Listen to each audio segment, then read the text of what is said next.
നാളെ നടക്കുന്നത് എന്താണെന്ന് ആർക്കും അറിയില്ല. അല്ലാഹു സുബ്ഹാനഹു വ തആല നമുക്ക് തന്ന ആരോഗ്യവും നമുക്ക് തന്ന അനുഗ്രഹവും അല്ലാഹു നമുക്ക് തന്ന സമ്പത്തും നമ്മുടെ ശേഷിയും അല്ലാഹു അവസാനം വരെ നിലനിർത്തി തരുമാറാകട്ടെ. ആദരവായ പ്രവാചകൻ നബി മുഹമ്മദ് മുസ്തഫ സല്ലല്ലാഹു അലൈഹി വസല്ലം എപ്പോഴും ദുആ ചെയ്യുമായിരുന്നു, അല്ലാഹുവേ അല്ലാഹുമ്മ ഇന്നാ നഊദു ബിക മിന സവാലി നിഅമതിക വ തഹവ്വുലി ആഫിയതിക വ ഫുജ്അതി നിഅമതിക വ ജമീഇ സഖതിക വന്നാർ. അല്ലാഹു പ്രവാചകൻ നബി മുഹമ്മദ് മുസ്തഫ സല്ലല്ലാഹു അലൈഹി വസല്ലമയുടെ ഏറ്റവും പ്രധാനപ്പെട്ട ഒരു ദുആയായിരുന്നു, അല്ലാഹുവേ അല്ലാഹുമ്മ ഇന്നാ നഊദു ബിക മിൻ സവാലി നിഅമതിക.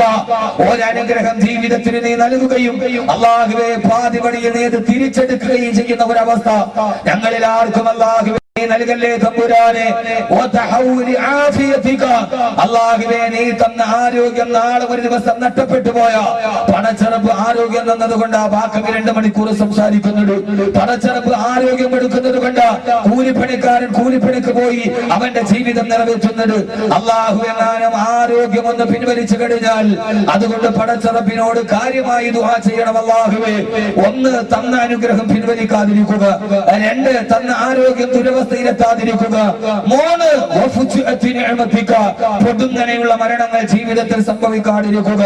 രാവിലെ സലാം പറഞ്ഞ് വീട്ടിൽ നിന്ന് ഇറങ്ങിപ്പോയ ഭർത്താവ് വൈകുന്നേരം 3 വെള്ളത്തുണിയിൽ പൊതിഞ്ഞ് വീട്ടിലേക്ക് വരുമ്പോ കാത്തുനിന്ന ഭാര്യ മക്കളും ഞങ്ങൾ ഇനി അനാഥരായല്ലോ എന്ന് മാറത്തട്ട ഹസിച്ച് നിലവിളിക്കപ്പെടുന്ന പൊടുന്നനെയുള്ള മരണങ്ങൾ അല്ലാഹുവേ നീ ഞങ്ങളെ അവസാനം വരെ കാത്തുരക്ഷിക്കണേ എന്ന് മദീനത്തെ പള്ളിയുടെ ഈത്തപ്പന മരത്തിന്റെ ഓലകൾ ചാരി വെച്ച മസ്ജിദ് നബവിയിൽ ഇരുന്ന് അല്ലാഹുവിന്റെ റസൂൽ അല്ലാഹു ഒരിക്കലും പ്രവാചകൻ സല്ലല്ലാഹു അലൈഹി വസല്ലമയെ ബുദ്ധിമുട്ടിക്കില്ല എന്ന് ഉറപ്പുള്ളപ്പോ ആ ദുആയിൽ പാതിരാ സമയം മുഴുവൻ കണ്ണീര് കൊണ്ട് മുഴുകി വ്യാപൃതനായി എങ്കിൽ എന്റെ പ്രിയപ്പെട്ട സഹോദരങ്ങളെ, ആദ്യമായി എന്റെ ശരീരത്തോടും എന്റെ നഫ്സിനോടും നിങ്ങളോടും എനിക്ക് വസിയത്ത് ചെയ്യാനുള്ളത് അല്ലാഹു നൽകിയത് നിലനിർത്തി തരാൻ വേണ്ടി പടച്ചറബിനോട് ദുആ ചെയ്യുക.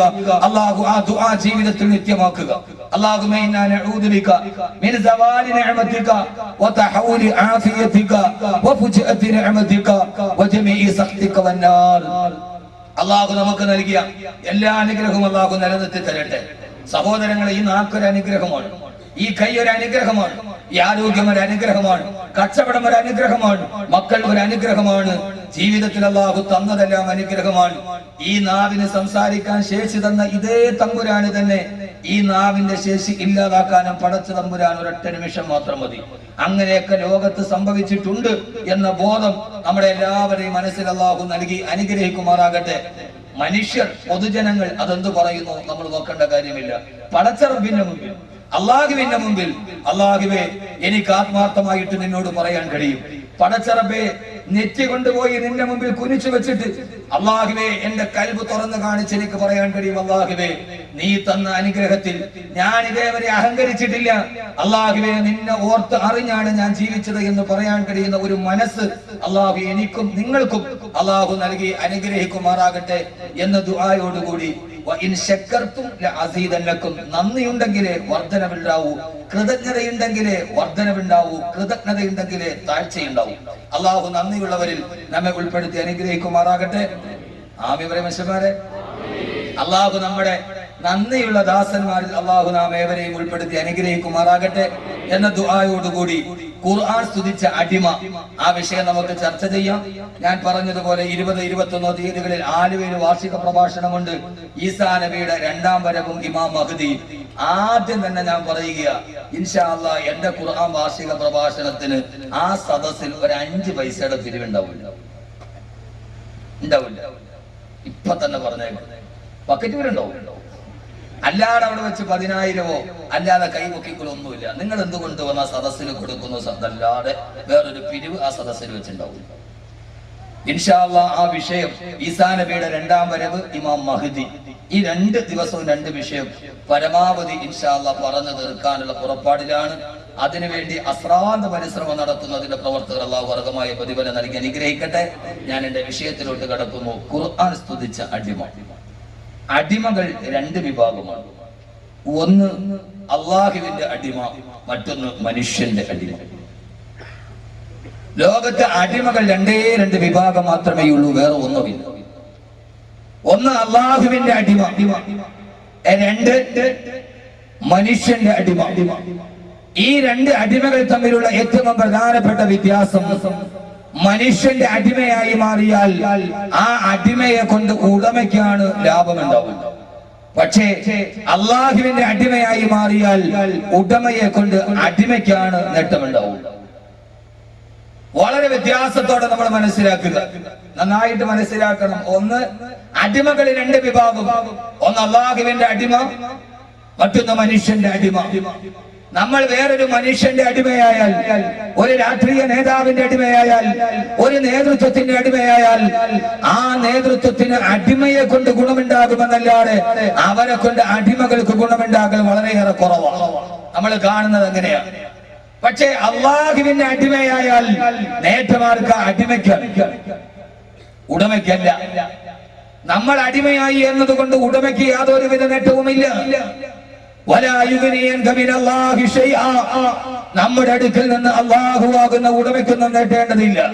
പക്ഷേ അള്ളാഹുവിന്റെ യഥാർത്ഥ അടിമയായി മാറാൻ കഴിഞ്ഞാൽ, അള്ളാഹുവിന്റെ യഥാർത്ഥ അടിമയായി മാറാൻ കഴിഞ്ഞാൽ ആ അടിമത്ത മനോഭാവം കൊണ്ടുള്ള യഥാർത്ഥ നേട്ടമാർക്ക, അത് അടിമത്ത മനോഭാവത്തോടെ പടച്ചറപ്പിന്റെ അടിമയായി ജീവിക്കുന്ന നമുക്ക് നൽകുകയാണ് എങ്കിൽ അല്ലാഹു സുബ്ഹാനഹു വ തആല അവന്റെ സൃഷ്ടികളായ മനുഷ്യർക്ക് നൽകുന്ന ബഹുമതിയിൽ ഏറ്റവും വലിയ ബഹുമതി അള്ളാഹുവിന്റെ അടിമയായി മാറുക എന്നതാണ്. അതിനപ്പുറത്തോളം വലിയ ഒരു ബഹുമതി വേറെയില്ല. അള്ളാഹുവിന്റെ സൃഷ്ടികളിൽ അള്ളാഹു നൽകുന്ന അനുഗ്രഹത്തിൽ ഏറ്റവും വലിയ അനുഗ്രഹം ഈ ഫീഡ്ബാക്ക് ചെയ്യണം. ഫീഡ്ബാക്ക് ഇതൊരു വിശാലമായ ഗ്രൗണ്ടാണ്. സൗണ്ട് അത്ര കൊടുത്താലും അറിയില്ല, ഞാനങ്ങ് തുറന്നു പോകും. ഈ ഫീഡ്ബാക്ക് കുറച്ച് സലാം സൗണ്ട്, സലീം വലിയ പേരുള്ള സൗണ്ടാണ്. അള്ളാഹു നരകത്തിൽ കൊടുക്കട്ടെ. ഇനി കൂട്ടി വരും.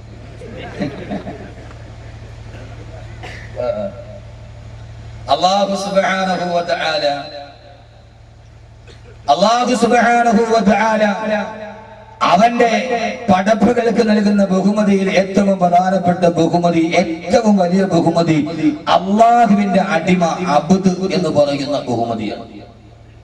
റസൂലാണോ, നബിയാണോ, അബ്ദാണോ, അടിമയാണോ അള്ളാഹുവിന് ഏറ്റവും ഇഷ്ടപ്പെട്ട ബഹുമതി?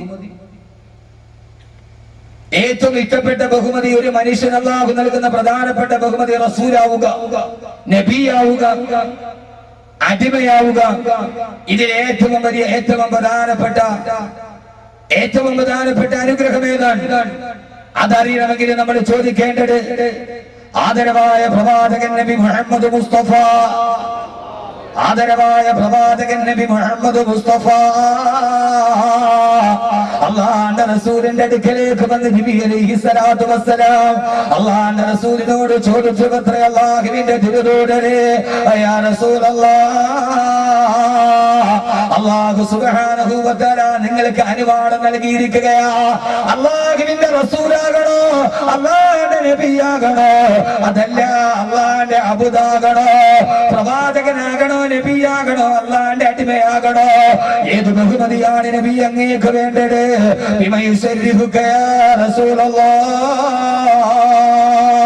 അല്ലാഹു ചോദിച്ചു, തിരുദൂതരെ, ഏത് പദവി വന്നിട്ടാ ഞാൻ അങ്ങേ ബഹുമാനിക്കേണ്ടത്?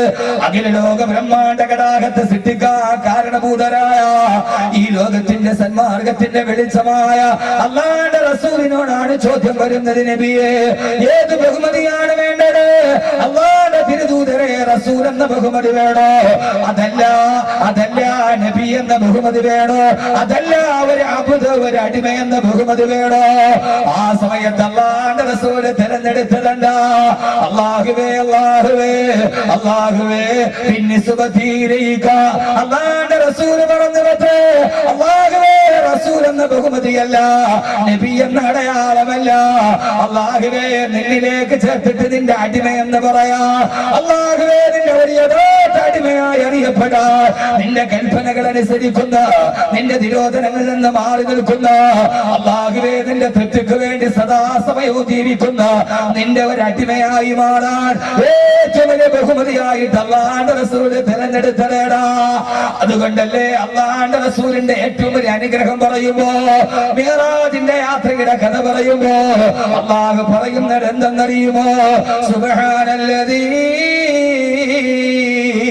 അസ്റാ ബിഅബ്ദിഹി ലൈലൻ മിനൽ മസ്ജിദിൽ ഹറാം. സുബ്ഹാനല്ലദീ അസ്റാ ബിഅബ്ദിഹി. തന്റെ പ്രവാചകനെ വാനാരോഹണം ചെയ്യിച്ചവനെന്നല്ല, തന്റെ നബിയെ വാനാരോഹണം ചെയ്യിപ്പിച്ചവനെന്നല്ല. അല്ലാഹു പറഞ്ഞതെന്താ? എന്റെ അടിമയെ, എന്റെ യഥാർത്ഥ അടിമയെ സപ്തവാനങ്ങളും താണ്ടിക്കിടന്ന് ആകാശത്തിന്റെ നഭോമണ്ഡലത്തിലേക്ക് വാനയാത്ര ചെയ്യിപ്പിച്ച അല്ലാഹു എത്രയോ പരിശുദ്ധനാ.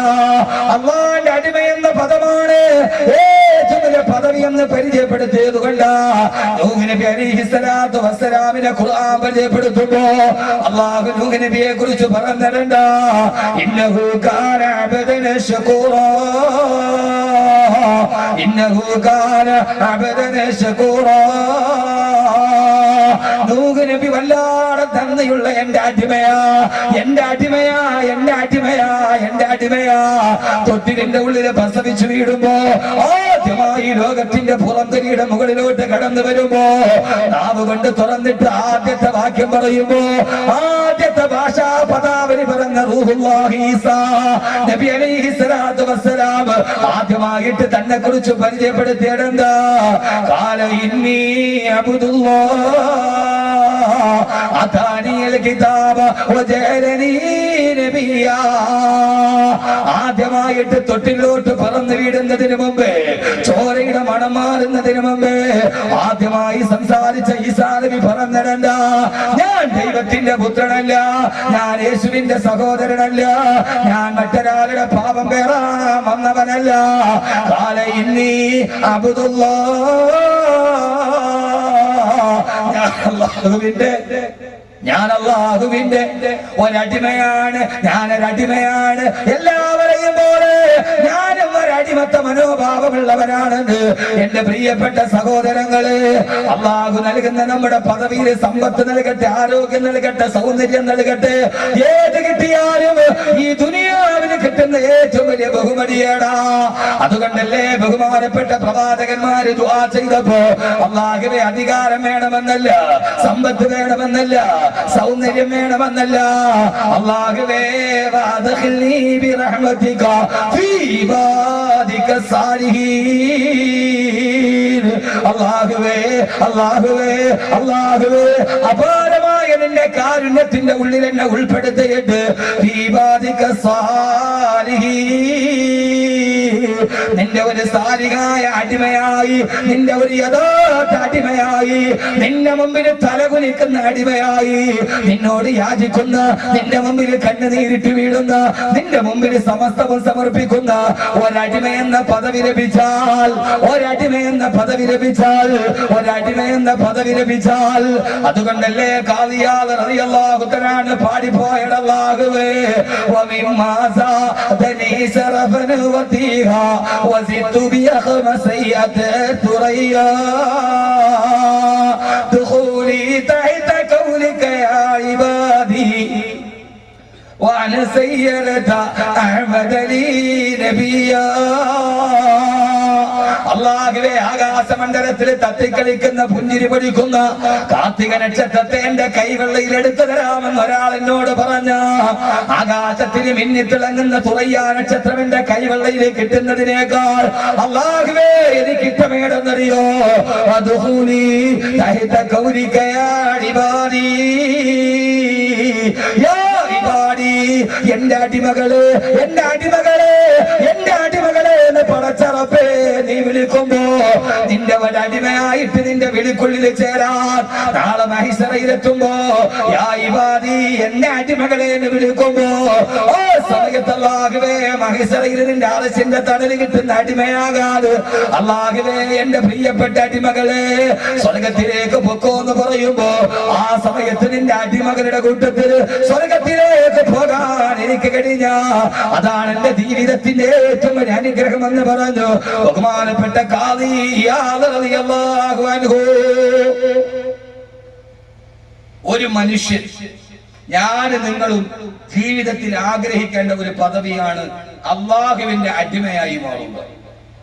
അള്ളാഹുവിന്റെ അടിമയായി മാറുക. അള്ളാഹു നമ്മളെ അടിമകളാക്കി തരട്ടെ. എന്താ മനുഷ്യന്മാരെ ആമേൻ പറയാത്ത? അടിമയാവാൻ ഇത്ര പാടാ? അള്ളാഹു നമ്മളെ അടിമകളാക്കി തരട്ടെ. എപ്പോഴും ഉടമയാവാനല്ല, നമുക്കൊരു വലിയ ആഗ്രഹം എപ്പോഴും ഉടമയാവാനാ. ഒരു നല്ല വീതിയുള്ള കരയുള്ള ഒരു പശമുഖ്യ മുണ്ടൊക്കെ ഇട്ട്, ഞാൻ എന്നെ തന്നെ പറയണത്, വേറെ ആരെ പറയുന്നത്? വേറെ ആരെങ്കിലും പറയുമ്പോഴല്ലോ കുഴപ്പമില്ല, എന്നെ പറയാൻ കുഴപ്പമില്ലല്ലോ. നമുക്കെപ്പോഴും ഇഷ്ടം എന്താ? നല്ല വീതിയുള്ള കരയുള്ള പശയുള്ള മുണ്ടൊക്കെ മുക്കി, അതൊക്കെ കഴിഞ്ഞിട്ട് ഒരു നല്ല പശ കുളിച്ചിട്ട് കതറ് കോട്ടനൊക്കെ ഇട്ട് വൈകുന്നേരം ആകുമ്പോൾ രാവിലെ ആകുമ്പോൾ നന്നായിട്ട് ഇങ്ങനെ ഇറങ്ങിയിട്ട്, നമ്മുടെ പ്രൈവറ്റ് കമ്പനിയിൽ 10 ജോലിക്കാരുണ്ടെങ്കിൽ, അതല്ലെങ്കിൽ നമ്മുടെ കമ്പനിയിൽ 10 ജോലിക്കാരുണ്ടെങ്കിൽ, കടന്നു പോകുന്ന വഴിയിൽ വരുമ്പോൾ തന്നെ അത്തറിന്റെ മണമടിക്കുന്നു, ഗുഡ് മോർണിംഗ് സാർ. അങ്ങനെ വിളിച്ച് ഒരു ഉടമയാകാൻ ഇഷ്ടമില്ലാത്തവരാരാ ഉള്ളത്? ഏതൊരാളെ കണ്ടാലും പറയും എന്താ ജോലി? കമ്പനി നടത്താൻ 10-15 ജോലിക്കാരുണ്ട്. 10-15 ജോലിക്കാരുണ്ട് എന്ന് പറഞ്ഞാൽ അതിന്റെ അർത്ഥം എന്താ? ഞാൻ ആ 15 പേരുടെ ഉടമയാണെന്നാണ്. ഉടമയാകാൻ ആഗ്രഹിക്കാം, പക്ഷെ അടിമയാകാൻ ആഗ്രഹിക്കണം. അള്ളാഹുവിന്റെ അടിമയാകാൻ. അങ്ങനെ അള്ളാഹു ഒരു അടിമയെ പരിചയപ്പെടുത്തുന്നുണ്ട്. ഇൻഷാ അല്ലാഹ് അതാണ് നമ്മുടെ വിഷയം. അള്ളാഹു നമ്മൾ അങ്ങനെ ആക്കട്ടെ. അള്ളാഹു നമ്മൾ അങ്ങനെ ആക്കട്ടെ. എന്താ ആമീനില്ലാത്തത്? കണ്ടന്തരക്കാരെ ആമീനില്ലാത്തത് എന്താ? കേരളത്തിൽ ഒരു വലിയ പെരുന്നാൾ 200 പോത്ത് നടക്കുന്ന സ്ഥലമുണ്ടെങ്കിൽ അത് കണ്ടന്തറയാണ്. അള്ളാഹു നിലനിർത്തി കൊടുക്കട്ടെ, നീ വർദ്ധിപ്പിച്ചു കൊടുക്കട്ടെ. കണ്ടന്തര കേരളത്തിൽ 200-ലധികം പോത്തുകൾ ഇറക്കുന്ന ഒരു സ്ഥലമുണ്ടെങ്കിൽ ഇത് കണ്ടന്തറയാണ്. അള്ളാഹു ആ ഒരു മനസ്ഥിതി അള്ളാഹു നിലനിർത്തി കൊടുക്കട്ടെ. ഏതുകൊണ്ടും വിഭവശേഷി കൊണ്ടും സാമ്പത്തിക ശേഷി കൊണ്ടും അള്ളാഹു നന്നായിട്ട് അനുഗ്രഹിച്ച ഒരു മഹല്ലാണ് ഈ മഹല്ല്. അള്ളാഹു അതിനെ നിലനിർത്തി കൊടുക്കുമാറാകട്ടെ. അള്ളാഹു ഈ മഹല്ലിലെ ജനങ്ങളെ അള്ളാഹു സ്വീകരിക്കുമാറാകട്ടെ. ഇവിടെ എത്തിയ എല്ലാവർക്കും അള്ളാഹു അനുഗ്രഹം നൽകി അള്ളാഹു ജീവിതത്തിൽ നിലനിർത്തുമാറാകട്ടെ. എന്റെ പ്രിയപ്പെട്ട സഹോദരങ്ങളെ, എല്ലാം കയ്യിൽ കിട്ടുമ്പോൾ ദുനിയാവുണ്ടാവും, സമ്പത്തുണ്ടാവും. പക്ഷെ ആ സമ്പത്ത് നാളെ നിലനിൽക്കണമെന്നില്ലല്ലോ. ആ സമ്പത്ത് നാളെ നിലനിൽക്കണമെന്നില്ലല്ലോ. ഖുലില്ലാഹുമ്മ മാലികൽ മുൽകി തുത്തിൽ മുൽക മൻ തശാഉ വതൻസിഉൽ മുൽക മിമ്മൻ തശാഉ വതുഇസ്സു മൻ തശാഉ വതുദില്ലു മൻ തശാഉ ബിയദികൽ ഖൈർ ഇന്നക അലാ കുല്ലി ഷൈഇൻ ഖദീർ. അല്ലാഹു തന്നെ പഠിപ്പിച്ചതെന്താ? ഖുൽ, ഓ നബിയെ പറഞ്ഞു കൊടുക്കുക, ഓ നബിയെ പറഞ്ഞു കൊടുക്കുക. എപ്പോഴും പറയണം അല്ലാഹുമ്മ മാലികൽ മുൽകി തുത്തിൽ മുൽക മൻ തശാഉ. എല്ലാ അധികാരത്തിന്റെയും ഉടമസ്ഥനായ തമ്പുരാനെ, അധികാരം നീ ആഗ്രഹിക്കുന്ന കയ്യിൽ വെച്ചു കൊടുക്കുന്നവനാണ്. ആഗ്രഹിക്കുന്നവരെ കയ്യിൽ നിന്ന് ഒരൊറ്റ നിമിഷം കൊണ്ട് നീ അത് ഊരിയെടുക്കുന്നവനാ റബ്ബേ. അല്ലാഹുവേ, അധികാരം നിലനിൽക്കുന്നതല്ല. സഹോദരങ്ങൾ, അമേരിക്കയുടെ പാവ സർക്കാരായി മാറി അഫ്ഗാനിലെ പാവപ്പെട്ട നിരപരാധികളുടെ കരുത്തറച്ചിട്ട് ചെങ്കോര കൊണ്ട് അഫ്ഗാനികളുടെ പാവപ്പെട്ട ഇസ്ലാമിസ്റ്റുകളുടെ ചെങ്കോര കൊണ്ട് കയ്യിൽ മുക്കിയിട്ട് ഇൻകിലാബ് വിളിച്ച ഏകാധിപതിയായ നജീബുള്ള അവസാനം കോൺസുലേറ്റ് മന്ദിരത്തിന്റെ വിളക്കുകാലിൽ കുത്തിയാട്ടപ്പെട്ടെങ്കിൽ നജീബുള്ള എന്ന ഭരണാധികാരി കോൺസുലേറ്റ് മന്ദിരത്തിന്റെ വിളക്കുകാലിൽ കെട്ടിത്തൂക്കപ്പെട്ടെങ്കിൽ ഇന്നത്തെ ഭരണാധികാരി നാളത്തെ ഏറ്റവും വലിയ യാചകനായി മാറുന്ന 48 വർഷക്കാലം ഈജിപ്തിനെ അടക്കി ഭരിച്ചിട്ട് ജൂത പെണ്ണിന്റെ ചൂടും അനുഭവിച്ച ഹുസ്നി മുബാറക് അവസാന സ്ഥാനപട്ടനാക്കപ്പെട്ടെങ്കിൽ അല്ലാഹു പറയുകയാണ് മനുഷ്യ അല്ല തന്ന സമ്പത്ത് വേണ്ടതുപോലെ വിനിയോഗിക്കില്ലെങ്കിൽ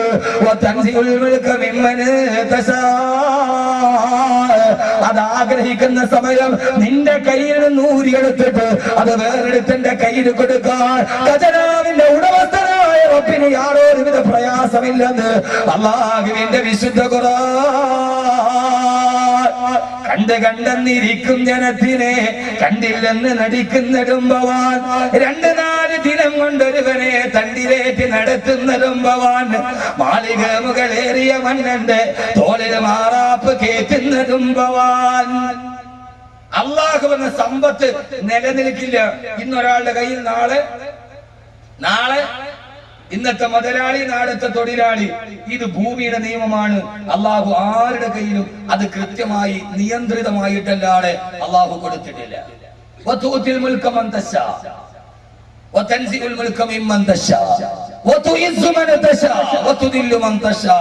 ആഗ്രഹിക്കുമ്പോൾ അല്ലാഹ് തീരുമാനിക്കുമ്പോൾ യശസ് ഉണ്ടാകും, അല്ലാഹ് തീരുമാനിക്കുമ്പോൾ അത് മുഴുവനും ഇല്ലാതാകും. ബിയദിക്കൽ ഖൈർ, സർവ്വ നന്മകളുടെയും താക്കോൽ അല്ലാഹുവിന്റെ കയ്യിലാണ്. അതുകൊണ്ട് അല്ലാഹുവിന്റെ അടിമ എന്ന് പറയുന്ന ഒരു പദവി അത് ലോകത്തൊരിക്കലും അവസാനിക്കില്ല,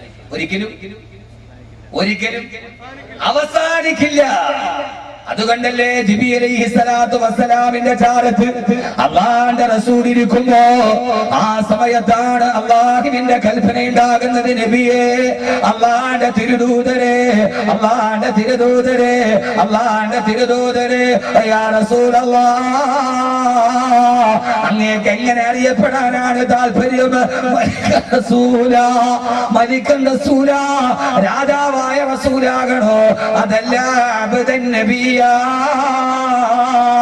അതല്ല പ്രവാചകനായ അടിമയാകണോ? രാജാവായ പ്രവാചകനാകണോ? അതല്ല അടിമയായ പ്രവാചകനാകണോ? ഏത് തെരഞ്ഞെടുത്തോ നബിയെ?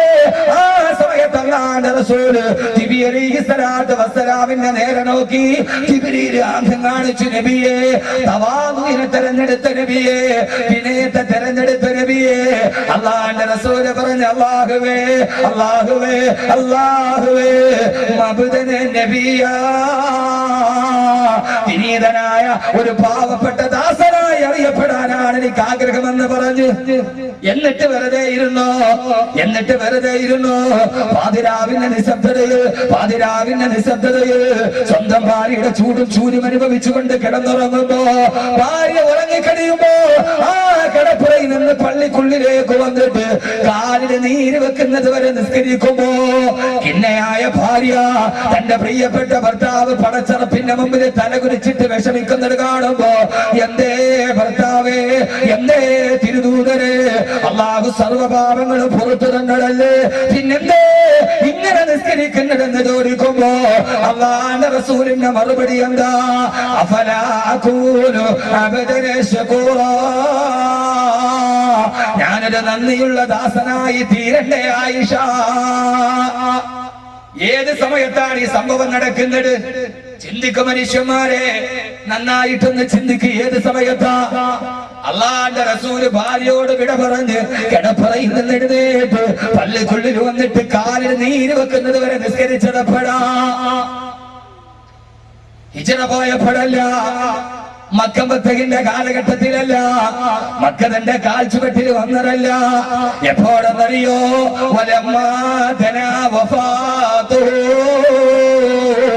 അല്ലാഹുവിന്റെ റസൂലിന്റെ വഫാത്ത് എടുക്കുമ്പോ, അല്ലാഹുവിന്റെ മുമ്പിലേക്ക് പോകേണ്ട സമയമാകുമ്പോ രാത്രിയിൽ കിടന്നിട്ട് ഉറക്കം വരുന്നില്ല. അല്ലാഹുവിനോട് അടിമയാകണമെന്ന് ആവശ്യപ്പെട്ട് അടിമയായിട്ട് മനോഭാവമില്ലാതെ യഥാർത്ഥ അടിമയാകാതെ എങ്ങനെയാ പടച്ചറപ്പിന്റെ മുമ്പിൽ പോയി എഴുന്നേറ്റ് നിൽക്കുക എന്നോർത്തിട്ട് രാത്രി ഉറക്കമില്ലാതെ കാലിന് നീര് വെക്കുന്നത് വരെ നിസ്കരിച്ചു പോയി.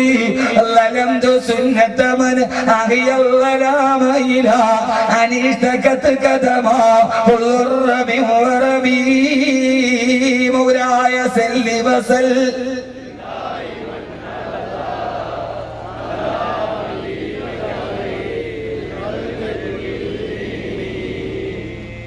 പാടി നമ്മൾ സുന്നികളാണ്, വലിയല്ല. അല്ലാഹു സുബ്ഹാനഹു വ തആല മൗലായ സല്ലി വസല്ലിം ദായിമൻ അബദാ അലാ ഹബീബിക ഖൈറൽ ഖൽഖി കുല്ലിഹിം وأثبت الوجود طيبة ولنا مثل البحار يرى خديك والنبي. പാതിരാ സമയത്തിന്റെ കവിൾത്തടത്തിലൂടെ കണ്ണുനീര് തടം തല്ലിയാ തൊടുകയാ. എങ്ങനെയാ എന്റെ കവിൾത്തടത്തിലൂടെ കണ്ണുനീരൊഴുകിയിടുന്നറിയോ?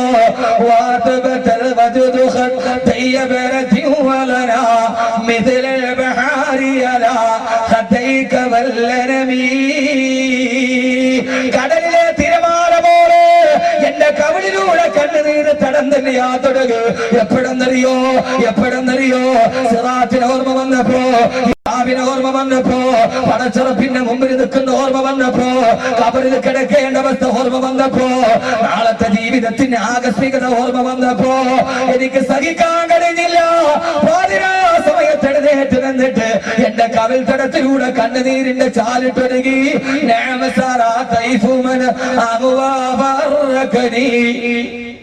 نعم سرى طيف من أهوى فركني والحب يعترض اللذات بالعالمين مولاي سل وسلم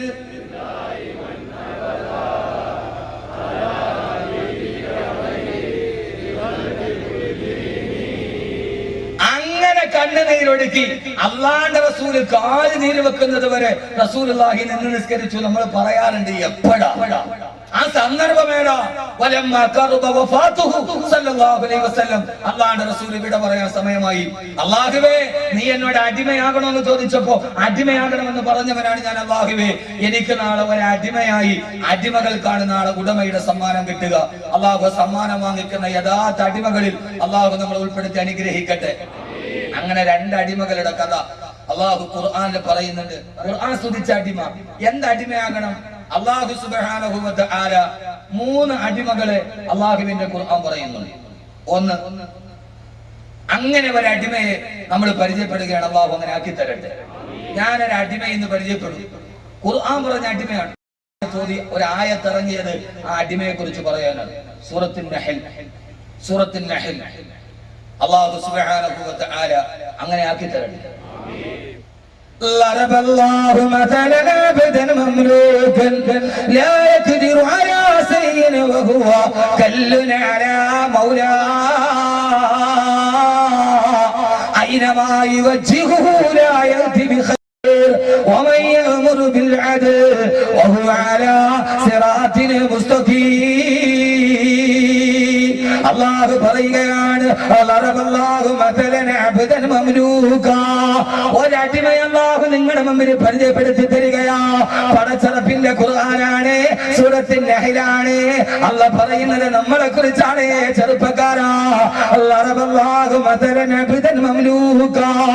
ഒരടിമയെ പടച്ചറപ്പ് നിങ്ങളുടെ മുമ്പിൽ പരിചയപ്പെടുത്തി തരികയാ. അവൻ ആരെന്നറിയോ?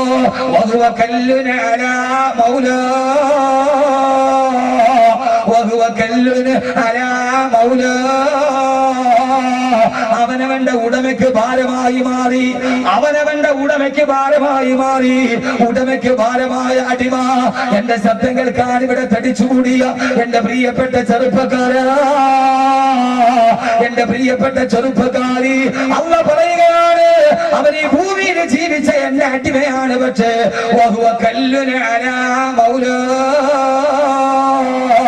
അവൻ ഉടമയ്ക്ക് ഭാരമായി മാറി. അവൻ ഉടമയ്ക്ക് ഭാരമാകാനുള്ള കാരണം എന്താ? അവൻ എവിടേക്ക് തിരിഞ്ഞാലും ഒരു നന്മ അവൻ കൊണ്ടുവരികയില്ല. എവിടേക്ക് തിരിഞ്ഞാലും, ഇടത്തോട്ട് പോയാലും വലത്തോട്ട് പോയാലും മുമ്പോട്ട് പോയാലും പുറകിലോട്ട് പോയാലും അവൻ തിന്മ മാത്രമല്ലാതെ ചെയ്യില്ല. അവൻ കുടുംബത്തിനും ഭാരമാ, അവൻ നാടിനും ഭാരമാ, അവൻ വീടിനും ഭാരമാ, അവൻ സമൂഹത്തിന് ശാപമാ. അവനെ കൊണ്ട് ഈ ഭൂമിക്ക് ഭാരമല്ലാതെ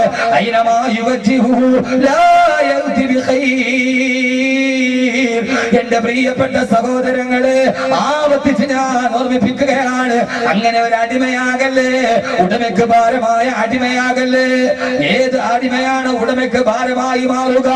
ആ സമയത്തല്ലേ ദുബൈയിൽ ധാരാളം ഡോളറുകളും ദിർഹമുകളും വാങ്ങിച്ചവരില്ലേ? ഒരു എക്കോണമിക് ക്രൈസിസ് വന്നപ്പോ, ഒരു സാമ്പത്തിക മാന്ദ്യത വന്നപ്പോ, കുറെ തൊഴിലാളികൾ കമ്പനികൾക്ക് ഭാരമായപ്പോ ആ സമയത്ത് കമ്പനി പിരിച്ചുവിട്ടില്ലേ? ഇനി കമ്പനിക്ക് നിങ്ങൾ ഭാരമാണ്, നിങ്ങളെ തീറ്റിപ്പെട്ടാൻ ഞങ്ങൾക്ക് സാധ്യമല്ല, കൊടുത്തിട്ട് പിരിച്ചുവിട്ടില്ലേ? അല്ലാഹു പറയുകയാണ് ഈ അടിമകൾ എനിക്ക് ഭാരമായി മാറിയ, പടച്ചറപ്പിന് നമ്മുടെ ഭാരമായി മാറിയ, ബാങ്ക് വിളിച്ചാൽ നിസ്കരിക്കുകയില്ല, റമദാനിൽ നോമ്പ് പിടിക്കുകയില്ല, സാമ്പത്തികം കിട്ടിയാൽ സദഖ ചെയ്യുകയില്ല. എല്ലാം എനിക്ക് വേണ്ടി എനിക്ക് വേണ്ടി പടച്ചറപ്പ് പറഞ്ഞ ഒരു കാര്യം ചെയ്യാതെ ആരെങ്കിലും ഉടമയ്ക്ക് ഭാരമാകുന്ന അടിമയായി മാറിയാൽ അവനെ പിന്നീട് ഉടമ ചെയ്യുന്നിടണ്ട, അവനെ അല്ലാഹു ഡിസ്മിസ് ചെയ്യുമെന്ന് അല്ലാഹുവിന്റെ വിശുദ്ധ ഖുർആൻ. ഉടമയ്ക്ക് ഭാരമായ അടിമകളെ കുറിച്ചിട്ടാണ് അല്ലാഹുവിന്റെ ഖുർആനിൽ അല്ലാഹു പറഞ്ഞത്. അലം തറ കൈഫ ഫഅല റബ്ബുക ബിആദ് ഇറമദാത്തിൽ ഇമാദില്ലതി ലം യഖ്ലഖ മിഥ്ലുഹാ ഫിൽ ബിലാദ് وثمود الذين جابوا الصخر بالواد وفرعون ذي الأوتاد الذين طغوا في البلاد فكثروا فيها الفساد. സമൂഹ ഗോത്രത്തെ കണ്ടോ, അവനും എന്റെ അടിമയാ. ആദ് ഗോത്രത്തെ കണ്ടോ, അവനും എന്റെ അടിമയാ. ഫറോവയെ കണ്ടോ, അവനും എന്റെ അടിമയാ. പക്ഷേ ഈ ഭൂമിയിലെ ഒരു കുഴമ്പത്തിന്, ഇവിടത്തെ കുഴപ്പത്തിന് അവരുടെ പണം വിനിയോഗിച്ചപ്പോ അള്ള കൊടുത്ത പണമല്ലേ അത് ചെമ്മണ്ണൂരിനാണെങ്കിലും ആലുക്കാണെങ്കിലും ലുലുവിനാണെങ്കിലും പണം കൊടുക്കുന്നതാരാ? പണം കൊടുക്കുന്നതാരാ? വലില്ലാഹി ആകാശ ഭൂമികളുടെ ഖജനാവില്ല താക്കോല് പടച്ചറപ്പിന്റെ കയ്യിലാ. ആർക്കാണോ പണം കൊടുത്തത് ഓ പണം അവൻ ഫസാദിന് വേണ്ടി വിനിയോഗിച്ച, സ്വർണത്തിന്റെ ജുവലറി ഉദ്ഘാടനം ചെയ്യാൻ വേണ്ടി വന്ന കണ്ണൂരില് ഫുട്ബോളിന്റെ ദൈവം ദീഗോ മറഡോണ 24 മിനിറ്റ് സ്റ്റേജിൽ നിന്നപ്പോ 6 കോടി രൂപയാ ചെലവാക്കപ്പെട്ടതെങ്കിൽ ഡീഗോ മറഡോണ എന്ന ഫുട്ബോളിന്റെ ദൈവം അവൻ ആകാശത്തിന്റെ ദൈവമല്ല, ഭൂമിയുടെ ദൈവമല്ല. ഫുട്ബോളിന്റെ ദൈവം 24 മിനിറ്റ് നിന്നപ്പോ 6 കോടി രൂപയാ ചെലവെടുക്കപ്പെട്ടതെങ്കിൽ അള്ള പറയുന്നു എന്തേ സമൂദിനെ നിങ്ങൾ കണ്ടില്ല? കല്ലുനല മൗല, ഉടമയ്ക്ക് ഭാരമായി മാറും. ഉടമയ്ക്ക് ഭാരമായി മാറിയാൽ എന്താ മനുഷ്യന്മാരെ പേടിച്ചു പോയാ? എന്താ പേടിക്കണമല്ലോ. ഉടമയ്ക്ക് ഭാരമായി ഉടമ എന്ത് ചെയ്യും? സൗദി അറേബ്യക്ക് ഭാരമായി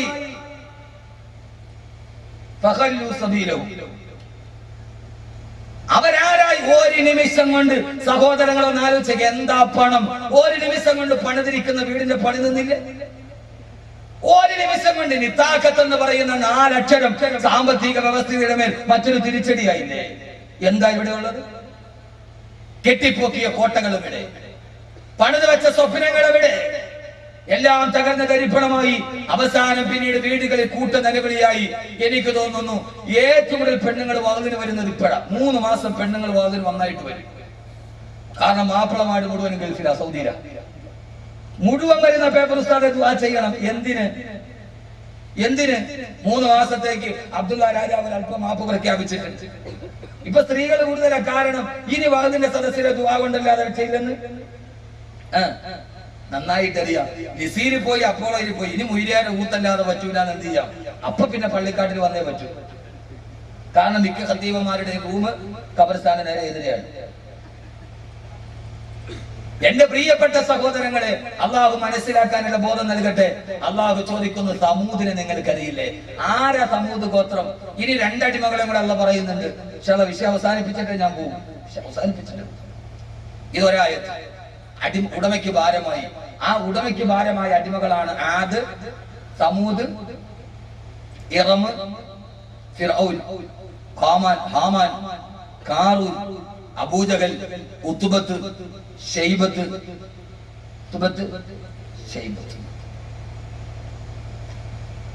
وثمود الذين جابوا الصخر بالواد.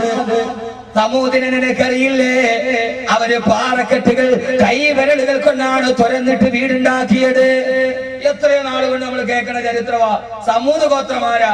അവര് പാറക്കെട്ടുകൾ തുരന്നിട്ട് അതിന്റെ അകത്ത് JCBയുടെ പല്ലിലെ JCBന്റെ പല്ല്, JCB ഞാൻ പറഞ്ഞ എന്തോ JCB. എനിക്ക് JCB പോണ കാണുമ്പോ എനിക്ക് തോന്നുന്ന വലിയ ബ്രാക്കറ്റ് ഫ്രണ്ടില് മറ്റേ കൈയുണ്ടല്ലേ അത്. ഈ JCB റോഡിൽ കൂടെ പോണ കാണുമ്പോ ഞാൻ ചിന്തിക്കാറുണ്ട്, ഇവിടെ ഏതോ ഒരു തക്കവയുള്ള ഒരു മനുഷ്യൻ കണ്ടുപിടിച്ചു. കാരണം രൂപം കണ്ടിട്ട് ഇങ്ങനെ ആമീനും പിടിച്ചോണ്ടാ പോണാറ്. ആ ഫ്രണ്ട് ബക്കറ്റ് ഇങ്ങനെ പൊന്തിട്ട് എപ്പോഴും ഒരു ആമയെ പിടിക്കുന്ന രൂപത്തിൽ എന്ത് ചെയ്യുക പോകുക. എന്തേ ഞാൻ ചിന്തിക്കാറുണ്ട്. കാരണം എന്താണെന്നറിയോ, ഒരു പുതിയ സാധനം കണ്ടുപിടിക്കുമ്പോ അയാളുടെ വിശ്വാസം എന്താണോ അത് ആ കണ്ടുപിടിക്കുന്ന സാധനത്തെ പ്രതിഫലിക്കും ഇല്ലേ? ദുബൈയില് ബുർജുൽ അറബ് ടവർ ഉണ്ട്. അതിന്റെ ഏറ്റവും മുകളിൽ ഒരു കുരിശിന്റെ അടയാളമുണ്ട്. അത് പണിത എഞ്ചിനീയർ അമേരിക്കൻ ക്രിസ്ത്യാനിയാണ്. ആ ബുർജുൽ അറബിന്റെ ഫോട്ടോ വെച്ചിട്ടാണ് ദുബൈ പിന്നീട് നമ്പർ പ്ലേറ്റ് ഉണ്ടാക്കിയത്. സൗദി അറേബ്യ നമ്പർ പ്ലേറ്റും വെച്ചുകൊണ്ട് സൗദി അറേബ്യ വണ്ടി കയറ്റൂല, കാരണം കുരിശിന്റെ അടയാളം. അയാൾ എല്ലാം വെച്ച് കഴിഞ്ഞിട്ട് അതിന്റെ മുകളിൽ എന്ത് വെച്ച് അതുകൊണ്ടല്ലേ KSRTC ബസ് സ്റ്റാൻഡിൽ ധാരാളം ദൈവങ്ങളുടെ ഫോട്ടോ കാണും. അത് ഓടിക്കുന്ന ഡ്രൈവർ ആരാ കണ്ടക്ടർ ആരാന്ന് പെട്ടെന്ന് തിരിച്ചറിയാം. പക്ഷെ നമ്മളാരും ഇതിനകത്തോടെ മദീനയും മക്കയും വെക്കാറില്ല. നമ്മളെപ്പോഴും മതേതരത്ത് അങ്ങനെ തന്നെ കാത്തു. നിങ്ങൾ ഏതെങ്കിലും KSRTC ബസ്സിൽ നിങ്ങൾ കണ്ടിട്ടുണ്ടോ? ഏതെങ്കിലും KSRTC ബസ് സ്റ്റാൻഡിൽ കണ്ടിട്ടുണ്ടോ? എവിടെയെങ്കിലും കൊണ്ടുപോയി മക്കയുടെ മദീനയുടെ അള്ളാഹ് നോക്കണേ. നമ്മൾ ബോധമുള്ളവരാ എന്റെ പ്രിയപ്പെട്ട സഹോദരങ്ങളെ. അവരെ മിക്ക KSRTC ബസ് സ്റ്റാൻഡിലും കാണാൻ എത്ര ദൈവങ്ങളുണ്ടാവും. നമ്മൾ ആരുടെയും വിശ്വാസത്തെ മുറിപ്പെടുത്താനുള്ളവരല്ല. നമ്മുടെ വിശ്വാസം അങ്ങനെ തന്നെ കാത്തു സൂക്ഷിക്കുന്നതോടുകൂടെ തന്നെ മറ്റാളുടെ വിശ്വാസത്തേക്ക് നമ്മൾ കടക്കാറുമില്ല. അതാണ് മുസ്ലിമിന്റെ പൊതുധാര. അള്ളാഹു നിലനിർത്തി തരട്ടെ. സമൂത് ഗോത്രം, ഞാൻ പറഞ്ഞത് സമൂത് ഗോത്രം കൈ വിരലുകൾ കൊണ്ട് പാറ തുരന്നിട്ട് അതിന്റെ അകത്ത് വീടുണ്ടാക്കി. എന്തിനാ? അപ്പൊ വീടിന്റെ മുകളിൽ പറഞ്ഞ മനസ്സിലാവണില്ലേ? ഉണ്ടോ ഇല്ലയോ? ചുമ്മാ പറഞ്ഞു ഇതിപ്പോ പണ്ട് പോലെ നമ്മൾ പഠിക്കണ സമൂതാര. അവര് വിരല് മെഴുക് പോലെയാ പാറ തുറന്നു അതിന്റെ അകത്ത് വീട് വെച്ചു. അതിന്റെ മുകളില് വീടിന്റെ മുകളില് എന്തിട്ട് മനുഷ്യന്മാരാ പടച്ച. വീടിന്റെ മുകളില് പാറ, വലിയ പാറ. അതെന്തിനാ അങ്ങനെ അവര് വീട് വെച്ചെന്തിനാ? ഇതവനെ ഖുർആന്റെ ഒരു ആയത്ത് കേൾക്കുമ്പോൾ ഒന്ന് ചിന്തിക്കണം. പടച്ചോനെ എന്താ അങ്ങനെ വെക്കാൻ കാരണം? ചുമ്മാ പാറ തുറക്കുവോ? ഇല്ലല്ലോ. അപ്പൊ എന്തിനാ തുറന്നേ? അവർക്കറിയാം.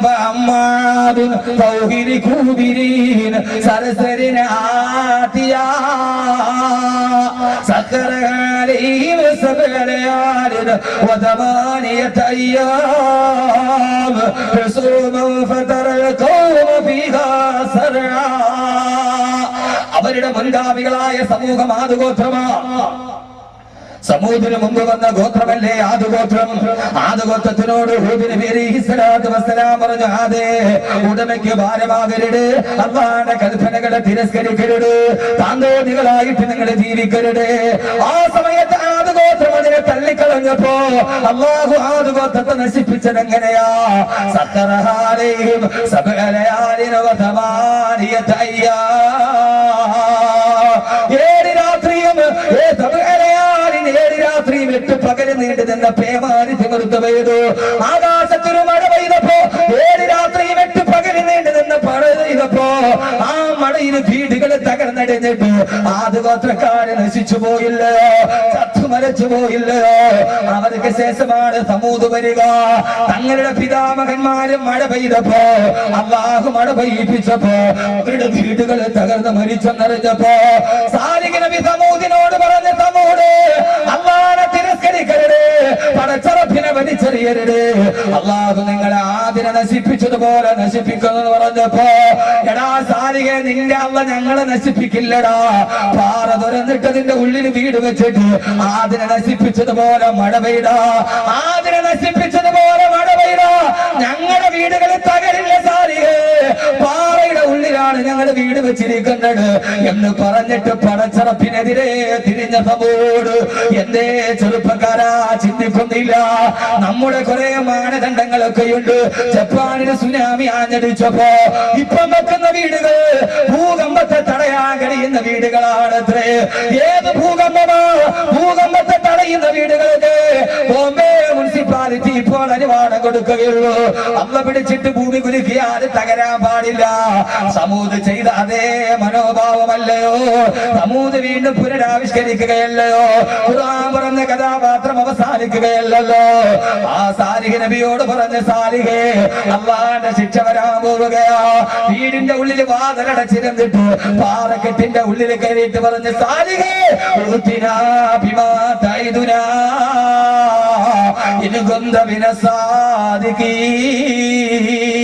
കഴിയുമെങ്കിലും നിന്റെ അള്ളയോട് ഞങ്ങളെ നശിപ്പിക്കാൻ പറയടാ.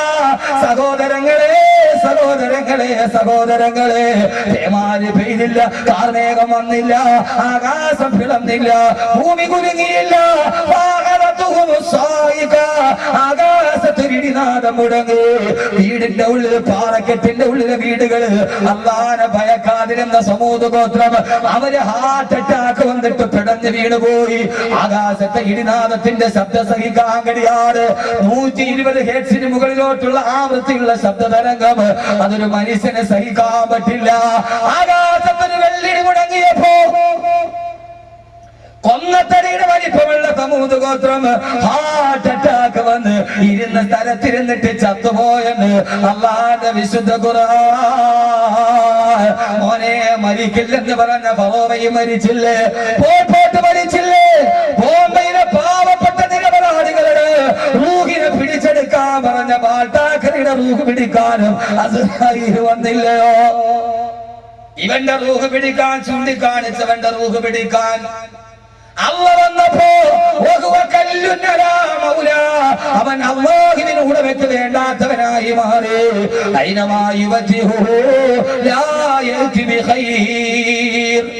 അവൻ എവിടോട്ട് തിരിഞ്ഞാലും നന്മ ചെയ്യില്ല. അള്ളാഹു നമ്മളെ കാത്ത് രക്ഷിക്കുമാറാകട്ടെ. പിന്നെ മഴ പെയ്തില്ല, പിന്നെ ഇടിവെട്ടിയതേ ഉള്ളൂ, ചത്തു, തീർന്നു. ഇനി അതിന്റെ അപ്പുറത്തേക്ക് കഥയില്ല. ഇതാണ് ഖുർആൻ പഠിപ്പിക്കുന്ന പാഠം അള്ളാന്റെ അടിമകളെ കുറിച്ച്. ഇനി അടുത്ത ആയത്ത് അള്ളാഹു ഉടമയ്ക്ക് ഭാരമായ അടിമയാക്കാതിരിക്കട്ടെ. ആമീൻ പറയും മനുഷ്യന്മാരെ. ഒന്ന് ചിന്തിച്ചു നോക്ക്, അള്ളാഹ്ക്ക് വേണ്ടി ഞാൻ വല്ലതും ചെയ്യുന്നുണ്ടോ? നമ്മൾ സാധാരണ വാപ്പ പോലും പറയൂലേ, ഇനി നിനക്ക് ഈ തീറ്റയിൽ നിന്ന് തീറ്റിപ്പറ്റാൻ എന്നെ കൊണ്ട് പറ്റൂല, ഇറങ്ങിപ്പോയി ജോലി ചെയ്യാൻ വാപ്പ തന്നെ പറയൂലേ. പിന്നെ അല്ല വായു തരുന്ന അല്ല, ഭക്ഷണം നൽകുന്ന അല്ല, ആരോഗ്യം തന്ന അല്ല, ഭാര്യയെ തന്ന അല്ല, മക്കളെ തന്ന അല്ല, ഇതെല്ലാം തന്നിട്ടും തമ്മാടി പിന്നെ നീ ഇങ്ങനെ നടക്കുകയാണെങ്കിൽ ഇനി എനിക്ക് നിന്നെ വേണ്ടടാന്നല്ല തീരുമാനിച്ചാൽ എന്റെ പൊന്നു സഹോദരങ്ങളെ താഴെ കിടന്നിട്ടും മണ്ണി കിടന്ന് പെടയാനല്ലാതെ പിന്നെ പടച്ചറപ്പിന്റെ മുമ്പിലൂടെ നടക്കാൻ കഴിയില്ല. അള്ളാഹു കാക്കട്ടെ. ഞാൻ എന്റെ പൊന്നു സഹോദരങ്ങളോട് സഹോദരിമാരോട് കൽബിൽ തൊട്ട് പറയുകയാണ്, നമ്മുടെ ജീവിതം വെച്ചിട്ട് അള്ളാഹുവേ ഇന്നത്തെ ഒരു ദിവസം ഞാൻ പടച്ചറപ്പിന് വേണ്ടി എന്ത് ചെയ്തു എന്ന ഒരു തിരിച്ചുനോട്ടം ഉണ്ടാകട്ടെ. ഞാനൊരു ഭാരമാവുന്നു, ഞാൻ അള്ളാഹുവിന് ഭാരമായി മാറുന്നു. മദ്യപാനത്തിന്റെ, ചരസിന്റെ, ഗഞ്ചാവിന്റെ, പീഡനത്തിന്റെ, സർവ്വതിന്റെയും പണ്ടൊക്കെ ഉമ്മമാര് പറയുമായിരുന്നു കുട്ടികളെ 10ാം ക്ലാസ് കഴിഞ്ഞാൽ നഴ്സറി വിടാൻ പേടിയാണ്. ഇപ്പൊ ഉമ്മമാര് മാറ്റി കുട്ടികളെ കോളേജിൽ വിടാൻ പേടിയാന്ന് പറയുമായിരുന്നു. 10ാം ക്ലാസ് കഴിഞ്ഞാൽ പിന്നെ വേറെ ലോകമല്ലേ. ഇന്ന് ഉമ്മമാര് മാറ്റി ഇന്ന് കുട്ടികളെ നഴ്സറി വിടാൻ പേടിയാ. എന്തൊക്കെ വിവാദങ്ങൾ. മനുഷ്യൻ നന്നാകുന്നു എന്ന് മാത്രമേ ഇതിന്റെ പ്രത്യേകതയുള്ളൂ, വേറൊന്നുമില്ല. ടൈറ്റായ ജീൻസ് ഇട്ടിട്ട് പെണ്ണുങ്ങൾ നടക്കാൻ പാടില്ല എന്ന് രജീന്ദർ കുമാർ എന്ന് പറഞ്ഞൊരു മനുഷ്യൻ പറഞ്ഞു. എന്താ അയാളെ കൊല്ലാൻ വേണ്ടി വീണല്ലേ? ഞാൻ അയാളുടെ പക്ഷത്താ. ടൈറ്റായ ജീൻസ് ഇട്ടിട്ട് നടക്കാൻ പാടില്ല എന്ന് ഞാൻ ചിലത് പറയാം. അങ്ങനെ കുറെ ആളുകളെ എന്നാ അറിയാവുന്നവനെ വിളിക്കും, വാക്കവ്യം വിളിക്കും, ചേലക്കുറുസ്ഥാനെ വിളിക്കും, അബൂ ക്രിസ്താനെ വിളിക്കുമോ? ഒരു ചർച്ചയുണ്ട്, നിങ്ങൾ വരാൻ പറയാം, നമ്മൾ നിയമങ്ങൾ പറയും. മറ്റതങ്ങനെയല്ല. അതിപ്പോ എന്താണെങ്കിൽ അങ്ങനെ ജീൻസ് ഇട്ടൊന്നിട്ടിട്ട് നടന്നാൽ ഒരു പെണ്ണിനെ കണ്ടാൽ പുരുഷന് ഹാലടവും. അപ്പൊ വേറൊരു ഹൈവായി ഇരുന്നിട്ട് പറയാം മുസ്ലിം സ്ഥാനത്തിൽ മുസ്ലിമീങ്ങളെ പ്രതിനിധീകരിച്ച് അവൻ പറയാം. അതുകൊണ്ടാണ് ഞങ്ങളുടെ നബിതങ്ങൾ പറഞ്ഞത് മനുഷ്യൻ നന്നാവണം, അവന്റെ ഹൃദയം നന്നാവണം. അങ്ങനെ നിങ്ങൾക്കൊരു പെണ്ണിനെ കാണുമ്പോൾ എന്തെങ്കിലും തോന്നിയാൽ നിങ്ങൾ നോമ്പ് പിടിച്ചു കൊള്ളട്ടെ. ആ ഹൈവാനോട് ചോദിക്കണ്ടട പുള്ളെ, ഒരു പെണ്ണിങ്ങനെ അടിച്ചു പൊളിച്ചിട്ട് ഒരു പെണ്ണ് മുമ്പിൽ കൂടെ പോവാ, ഇവൻ ആ സമയത്ത് നിയന്ത്രണം നഷ്ടപ്പെട്ടു പോയി ആ പെണ്ണിനെ നോക്കിയിട്ട് നവൈതു സൗമകത്തിന് അതാ എന്ന് പറഞ്ഞാൽ നിങ്ങൾ മാറും. ഒരു പറയുന്നതിന് ദീനുമായിട്ടൊരു ബന്ധം വേണ്ടേ? അല്ലെ? അങ്ങനെ ഒന്ന് അവനെ കണ്ടതിന് ശേഷം പടച്ചോനെ ഞാൻ ഇതൊന്നുമില്ല സമീന വർത്തകന ഉഫ്രാനൊക്കെ റബ്ബന നവൈതു. ആ നോമ്പ് പിടിച്ച് അതിന്റെ ഗുണം കിട്ടണോ തന്നെ മഗ്‌രിബ് വരെ ആവണ്ടേ, അതുവരെ പിടിച്ചിരിക്കണെന്ത്? അപ്പൊ കുറെ ജീവികൾ ഇരുന്ന് ഇസ്ലാമിനെ കുറിച്ച് പറയുകയാണ്. ലോകത്ത് മുഴുവനും എന്റെ പ്രിയപ്പെട്ട സഹോദരങ്ങളെ ഇത് നടമാടുന്നു. അതിന്റെ ഇടയിൽ അത് കുറെ ആൾക്ക് ദീൻ വേണ്ട, കുറെ ആൾക്ക് ദീൻ വിൽക്കണം. ഇതിന്റെ എല്ലാം ഇടയിൽ ഒരു കൂട്ടം ഇവിടെ ഒരുമിച്ച് കൂടി. ഇത് അള്ളാഹുവിന്റെ ദീനിന് വേണ്ടിയുള്ള കൂട്ടമാണ്. അള്ളാഹു നമുക്ക് തൗഫീക്ക് നൽകട്ടെ. അള്ളാഹു നമുക്ക് തൗഫീക്ക് നൽകട്ടെ. അള്ളാഹു തൗഫീക്ക് നൽകട്ടെ. റബ്ബ് സുബ്ഹാനഹു വ തആല അവന്റെ ദീനിന് വേണ്ടി ഒരുമിച്ച് കൂടുന്ന നല്ല കൂട്ടമായി അള്ളാഹു സുബ്ഹാനഹു വ തആല സ്വീകരിക്കുമാറാകട്ടെ. എന്റെ പൊന്നു സഹോദരങ്ങളെ, ഈ കൂട്ടത്തെയും നിരുത്സാഹപ്പെടുത്തുന്നു എന്ന് കേൾക്കുമ്പോൾ ഞാൻ അത്ഭുതപ്പെടുകയാണ്. ചിലക്കൾ ഉസ്താദ് പറഞ്ഞത് കേട്ടപ്പോ എന്റെ കൽബ് പൊടിയുകയായിരുന്നു. ലോകത്ത് ആരും താങ്ങാനില്ലാത്ത ഒരു ഇറ്റി ജലം കൊടുക്കാത്ത ആളുകളുണ്ട്.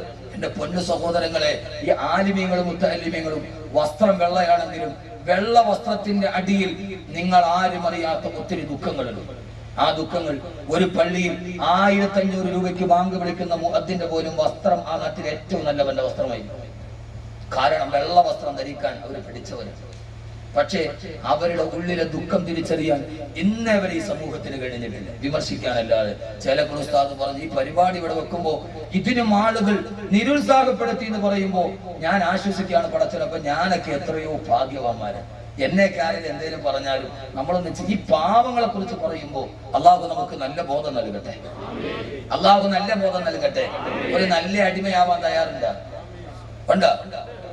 ضرب الله مثل الرجلين احدهما ابكم لا يقدر على شيء ومن رزقناه منا رزقا حسنا فهو ينفق منه سرا وجهرا هل يستوون الحمد لله بل اكثرهم لا يعلمون. الله പറയുകയാണ് അടിമ. രണ്ടാമത്തെ അടിമയല്ല പറയുകയാണ് അവൻ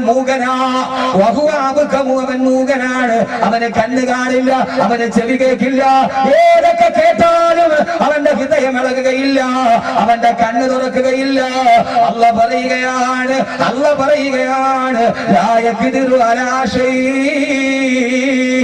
അവനെ കൊണ്ട് ഒരു കാര്യവും ചെയ്യാൻ സാധ്യമേ അല്ല. അവൻ മൂടനാ, കണ്ണും കാണൂല, ചെവിയും കേൾക്കൂല. അവനെ കൊണ്ട് വഴി കിടക്കുന്ന ഒരു തടസ്സം എടുത്ത് മാറ്റാൻ കഴിയും. അങ്ങനെ ഒരു അടിമയാകരുത്. അള്ളാഹു നമ്മളെ കാക്കട്ടെ. അള്ളാഹു നമ്മളെ കാക്കട്ടെ. ചെയ്യാൻ കഴിയും അണ്ണാടെ കണ്ണിനും ചെയ്യാൻ തന്നാലായത് എന്ന് പറയുന്നൊരു ചൊല്ലുണ്ടല്ലോ, അത് ചെയ്യാൻ കഴിയുന്ന ഒരാളായി മാറും. അള്ളാഹുവേ, ഞാൻ പൊട്ടനല്ല, ഞാൻ കണ്ണ് കാണാത്തവനല്ല, എന്നെ കൊണ്ട് എന്തെങ്കിലുമൊക്കെ ചെയ്യാൻ കഴിയും. അള്ളാഹുനാക്കി തരട്ടെ. അള്ളാഹുനാക്കി തരട്ടെ.